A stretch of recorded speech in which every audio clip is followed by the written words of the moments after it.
Welcome to the Idaho Business Podcast, the only Idaho podcast focused on providing profits for Idaho people. If you love our state and love small business, you are in the right place. We interview local legends, learn business, and have way too much fun doing it. You're listening to the Idaho Business Podcast with your friend, host, and all-around great guy and owner of New Clean Commercial Cleaning, Spencer Ward.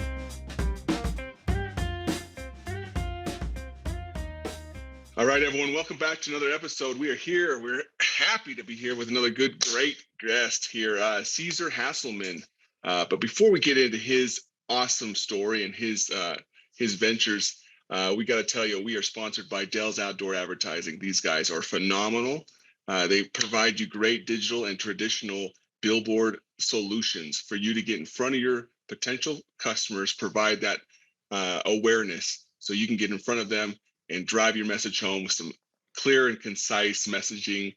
If you give a holler to Rob at 232-6886, he will give you your first month for free or your installation for free if you sign up for a 3-month deal and mention that you heard about them from the podcast. So let's get back to Cesar. Cesar, welcome to the show number 1. Oh, thank you, Spencer. Thank you for having me. Thank you, everyone that's listened to us too. I appreciate it, mate.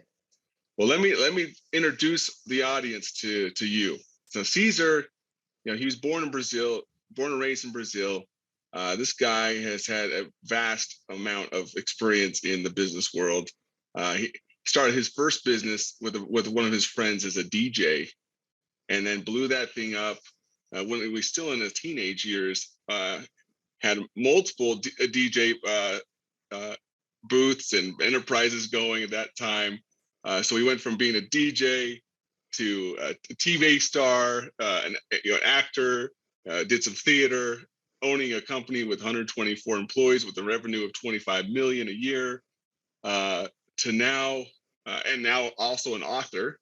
So this guy is just one thing after another. He just can't sit still. So now he is just helping businesses grow and develop and find, especially those business owners, find the freedom and the ability to step away from your business and let you be in control of your business. Let your business serve you instead of you serving your business. And that's what Cesar's all about. So welcome again, Cesar. Did I get anything wrong?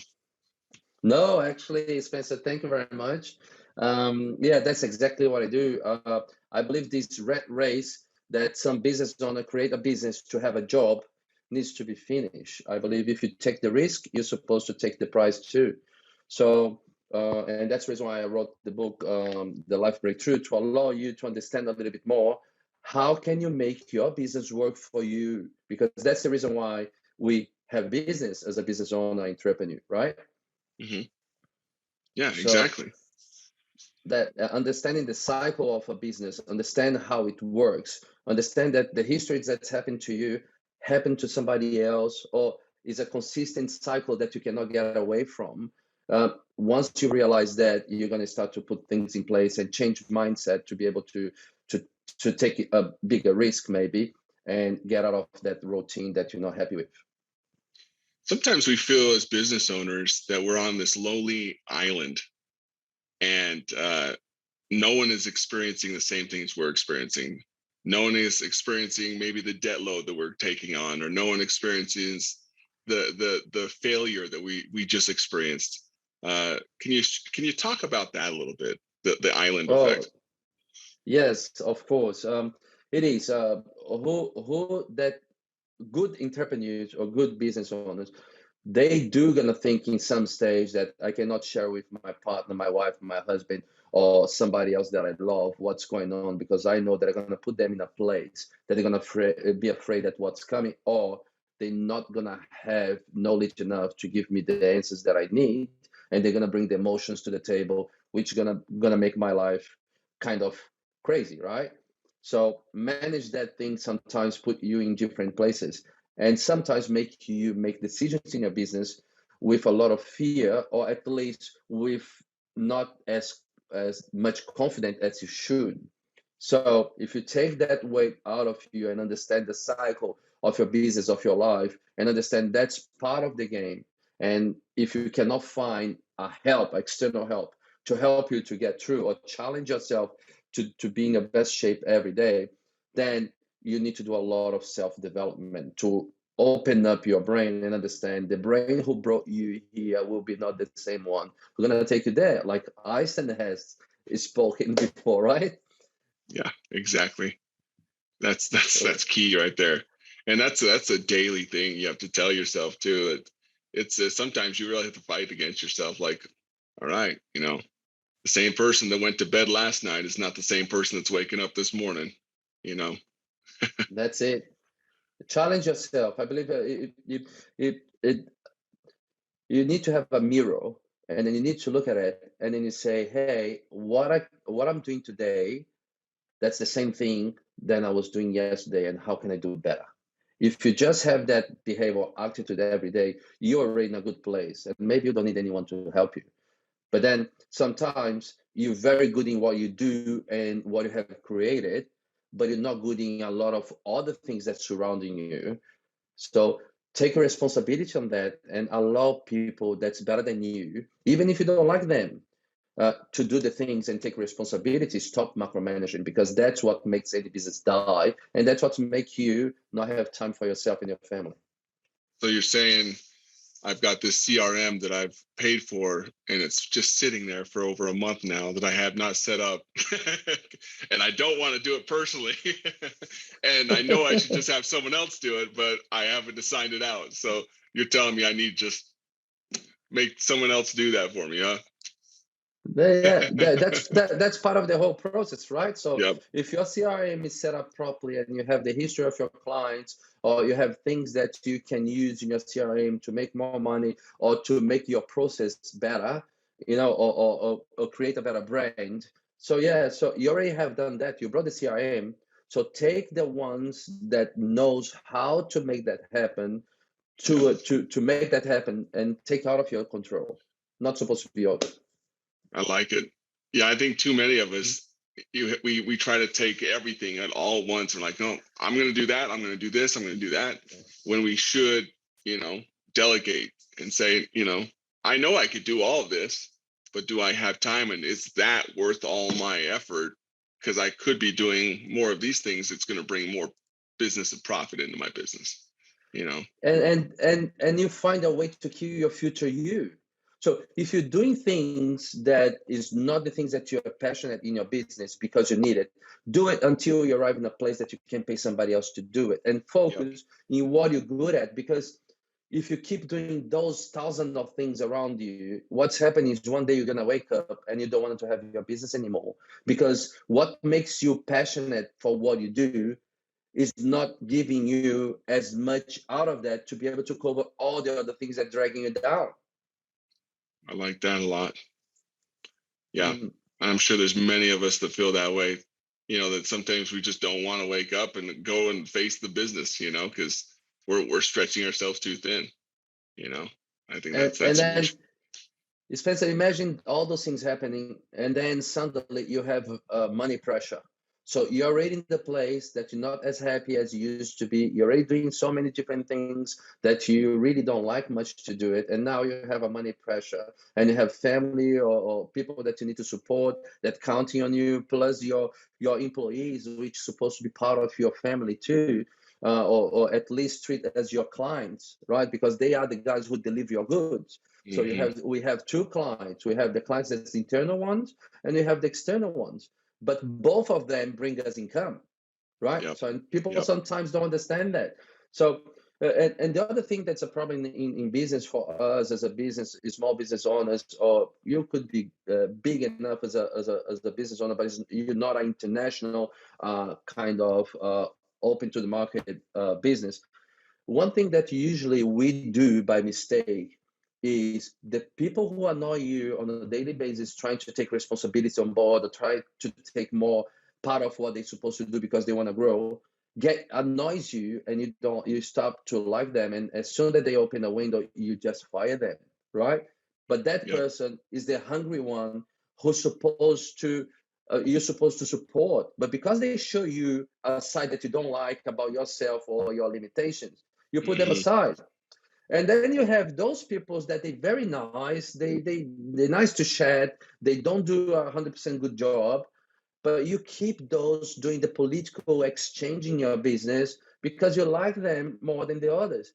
But probably you're supposed to fire that, and you're supposed to support the other one that gonna makes you get be better every day because they show your bad side. It's interesting. That's interesting. I heard a while back, and I also have a mindset coach too.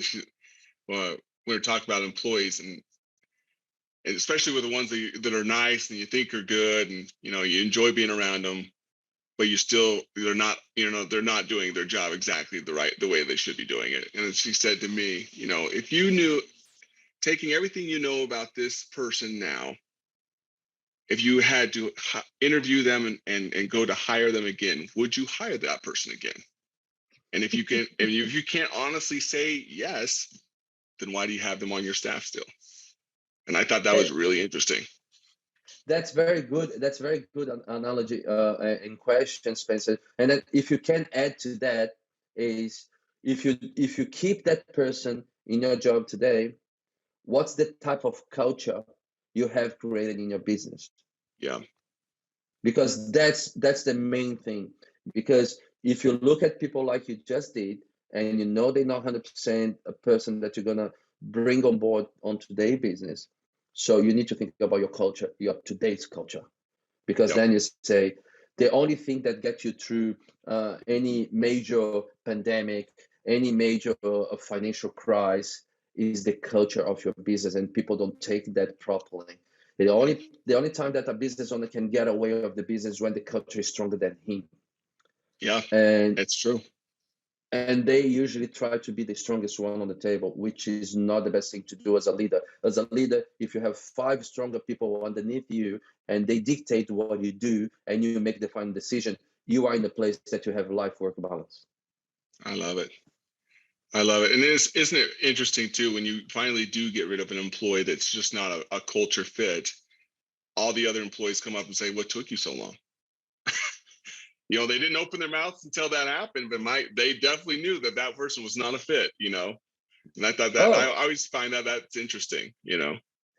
well, especially, and then the other side is the market. So you have a lot of good people who'd like to work for you, but because of that person, they're not coming. So when you fire Exactly. them, they start to show up, and then Hmm. suddenly that person. And let's talk about, if we have many industries that we can talk about, but let's talk about $1 million agents in real estate, right?